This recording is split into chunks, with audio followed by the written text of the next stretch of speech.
এবং দুর্নীতি অনিয়মের অভিযোগে চাপ বাড়ছে টিউলিপ সিদ্দিকীর ওপর। হারাতে পারেন ব্রিটিশ মন্ত্রীর পদ। দ্য টাইমসের প্রতিবেদন, খোঁজা হচ্ছে বিকল্প।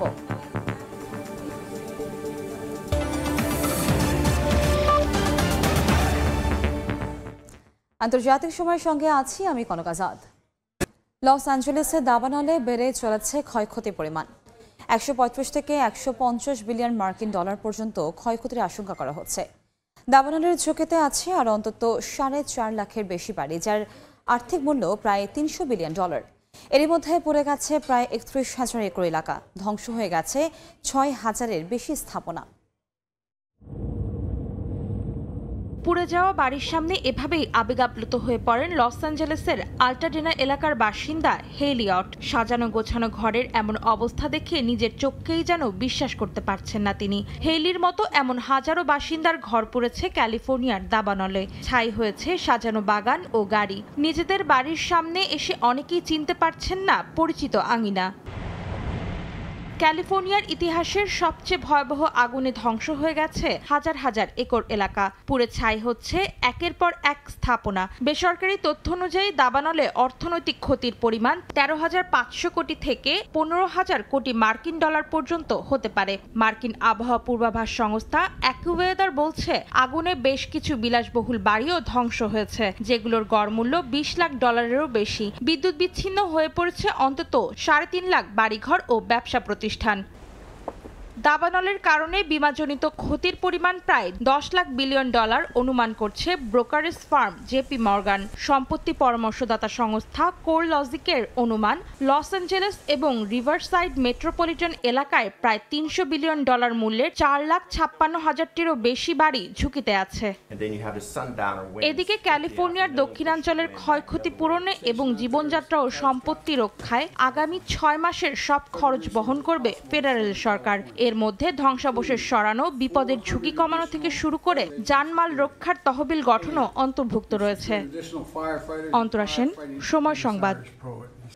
দুর্নীতি, সম্পদের তথ্য গোপন ও অর্থ আত্মসাতের অভিযোগে চাপ বাড়ছে যুক্তরাজ্যের অর্থ ও নগর বিষয়ক মন্ত্রী টিউলিপ সিদ্দিকের বিরুদ্ধে।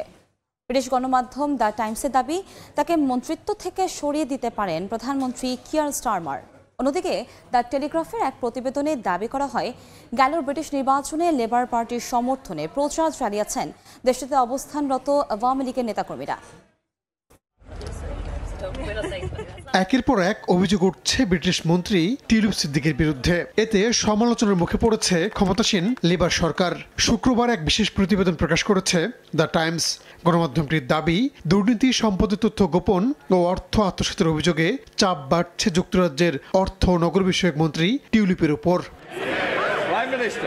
প্রতিবেদনে আরও বলা হয়, অভিযোগের ভিত্তিতে টিউলিপ সিদ্দিককে মন্ত্রিত্ব থেকে সরিয়ে দেওয়ার কথা ভাবছেন প্রধানমন্ত্রী কিয়ার স্টারমার। এমনকি তার পদে দায়িত্ব পালনের জন্য সম্ভাব্য প্রার্থী নির্বাচনের প্রক্রিয়াও শুরু হয়েছে। যুক্তরাজ্যের ক্ষমতাসীন দল লেবার পার্টির মন্ত্রী টিউলিপ সিদ্দিকের বিরুদ্ধে আওয়ামী লীগ সংশ্লিষ্ট আবাসন ব্যবসায়ীর কাছ থেকে লন্ডনে বিলাসবহুল ফ্ল্যাট উপহার নেয়ার অভিযোগ উঠেছে। ওই ফ্ল্যাটের বিনিময়ে কোনো অর্থ পরিশোধ করতে হয়নি তাকে। বিনামূল্যে ফ্ল্যাট হস্তান্তরের তথ্য উঠে এসেছে যুক্তরাজ্যের ভূমি নিবন্ধন সংক্রান্ত নথিপত্রে। যদিও দুর্নীতির অভিযোগ বরাবরই অস্বীকার করে আসছেন টিউলিপ। এদিকে যুক্তরাজ্য ভিত্তিক গণমাধ্যম দ্য টেলিগ্রাফ এক প্রতিবেদনে দাবি করেছে, গেল বছরের নির্বাচনে দেশটির বর্তমান প্রধানমন্ত্রী কিয়ার স্টারমারের সমর্থনে নির্বাচনী প্রচারণা চালিয়েছেন দেশটিতে অবস্থান করা আওয়ামী লীগ নেতাকর্মীরা। টিউলিপের পক্ষেও তারা প্রচারণা চালিয়েছেন বলে প্রতিবেদনে দাবি করা হয়। রাহানুল রানা, সময় সংবাদ। নবনির্বাচিত প্রেসিডেন্ট ডোনাল্ড ট্রাম্পের বিরুদ্ধে ইউরোপকে বিভক্ত করার চেষ্টার অভিযোগ এনেছেন German vice chancellor Robert Habeck. পরিস্থিতি মোকাবেলায় ইউরোপের সব দেশকে এক থাকার আহ্বান জানান তিনি। পানামা খালের নিয়ন্ত্রণ, গ্রিনল্যান্ড দখল কিংবা কানাডাকে যুক্ত করে যুক্তরাষ্ট্রের সম্প্রসারণ নীতি বাস্তবায়নে মরিয়া হয়ে উঠেছেন নবনির্বাচিত মার্কিন প্রেসিডেন্ট ডোনাল্ড ট্রাম্প। ট্রাম্পের এ ধরনের সিদ্ধান্তে ফুঁসে উঠেছে অঞ্চলগুলোর বাসিন্দারা। এরই মধ্যে গ্রিনল্যান্ড হস্তান্তরে ট্রাম্পের প্রস্তাবের তীব্র বিরোধিতা জানিয়ে পাশে দাঁড়িয়েছে ইউরোপের দেশগুলো। ট্রাম্পের এ ধরনের আচরণ ইউরোপকে বিভক্ত করার চেষ্টা হিসেবে দেখছেন জার্মান ভাইস চ্যান্সেলর রবার্ট হেইবেক। স্থানীয় সময় বৃহস্পতিবার জার্মানির সরকারি সম্প্রচার মাধ্যমকে দেয়া এক সাক্ষাৎকারে তিনি বলেন, ইউরোপীয় দেশগুলোর মধ্যে বিভাজন সৃষ্টির চেষ্টা করছেন ডোনাল্ড ট্রাম্প। প্রেসিডেন্ট হিসেবে ট্রাম্প প্রথম মেয়াদে আলাদাভাবে দেশগুলোর সঙ্গে চুক্তি করে ইউরোপীয় ঐক্যকে বিভক্ত করার চেষ্টা করেন বলেও অভিযোগ হেবেকের। বলেন, আবারও সেই প্রচেষ্টা পুনরাবৃত্তি করতে পারেন ট্রাম্প। এ অবস্থায় ইউরোপের সব দেশকে এক থাকার আহ্বান জানান জার্মান ভাইস চ্যান্সেলর। এর আগে ডেনমার্কের স্বায়ত্তশাসিত অঞ্চল গ্রিনল্যান্ড দখল করতে সামরিক শক্তি প্রয়োগের হুমকি প্রত্যাহার না করায় ডোনাল্ড ট্রাম্পকে সতর্ক করে জার্মানি। এ বিষয়ে জার্মান চ্যান্সেলর ওলাফ শলজ বলেন, সীমানার অখণ্ডতার নীতি প্রতিটি দেশের ক্ষেত্রেই প্রযোজ্য, তা খুব ছোট বা খুব শক্তিশালী দেশই হোক না কেন। তিনি আরও বলেন, জার্মানিকে রক্ষার জন্য সবচেয়ে গুরুত্বপূর্ণ হাতিয়ার পশ্চিমা সামরিক জোট ন্যাটো এবং আটলান্টিক মহাসাগর উপকূলীয় দেশগুলোর সম্পর্ক। গত মঙ্গলবার গ্রিনল্যান্ড নিয়ন্ত্রণে নেয়ার বিষয়ে নিজের অনড় অবস্থানের কথা জানিয়ে ট্রাম্প বলেন, আর্কটিক দ্বীপটি যুক্তরাষ্ট্রের জাতীয় ও অর্থনৈতিক নিরাপত্তার জন্য গুরুত্বপূর্ণ। জবাবে ড্যানিশ প্রশাসন জানায়, গ্রিনল্যান্ড ডেনমার্কের অংশ থাকা অবস্থায় যুক্তরাষ্ট্রের এ স্বপ্ন কখনোই বাস্তবে রূপ নেওয়া সম্ভব নয়। তবে গ্রিনল্যান্ড কখনো স্বাধীন দেশ হিসেবে আত্মপ্রকাশ করলে সেক্ষেত্রে দেশটির জনগণই যুক্তরাষ্ট্রের অংশ হবে কিনা সে সিদ্ধান্ত নিতে পারবে। মৌসুমী সাথী, সময় সংবাদ।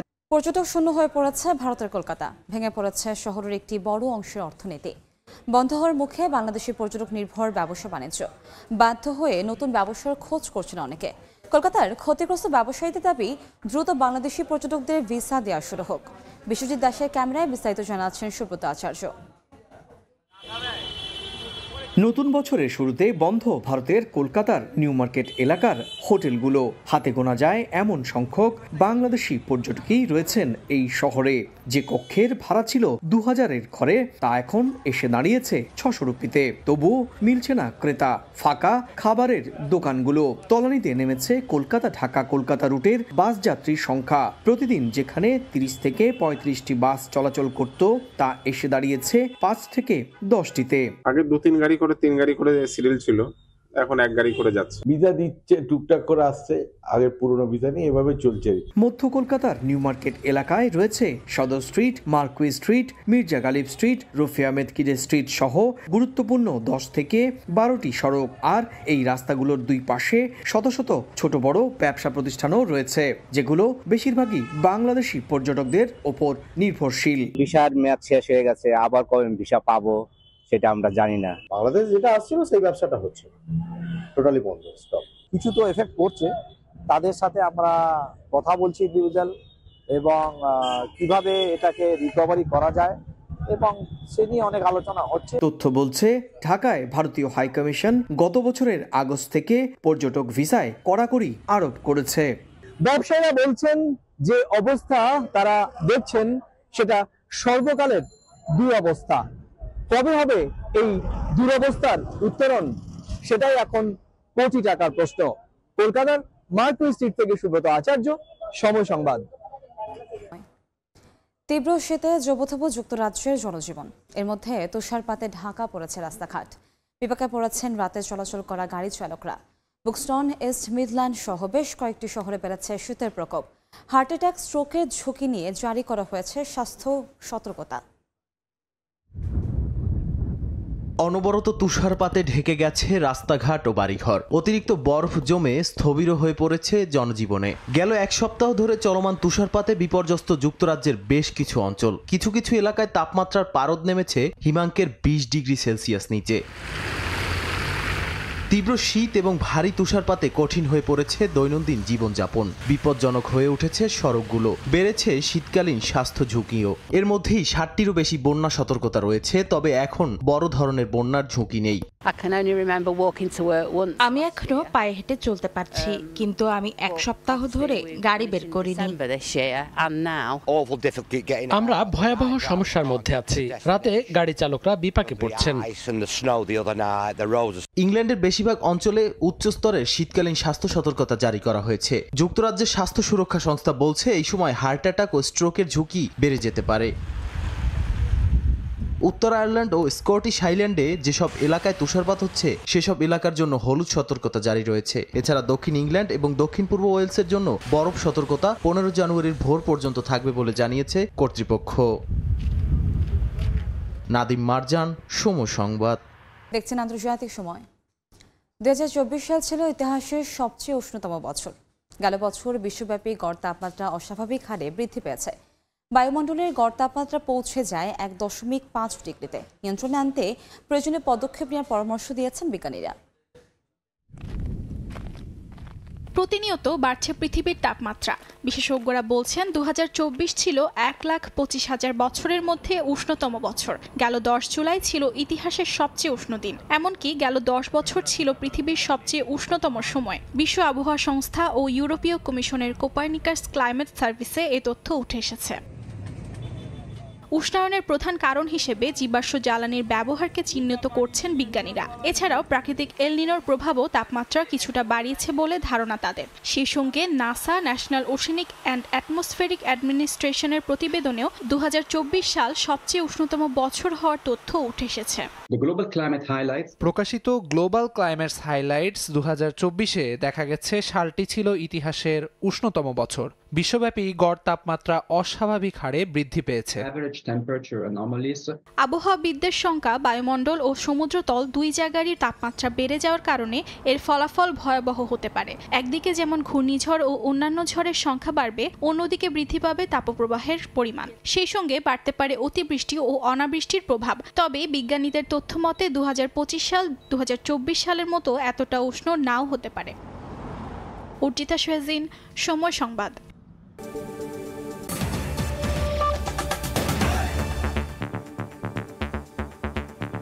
এ ছিল আন্তর্জাতিক সময়ে। সঙ্গেই থাকুন সময়।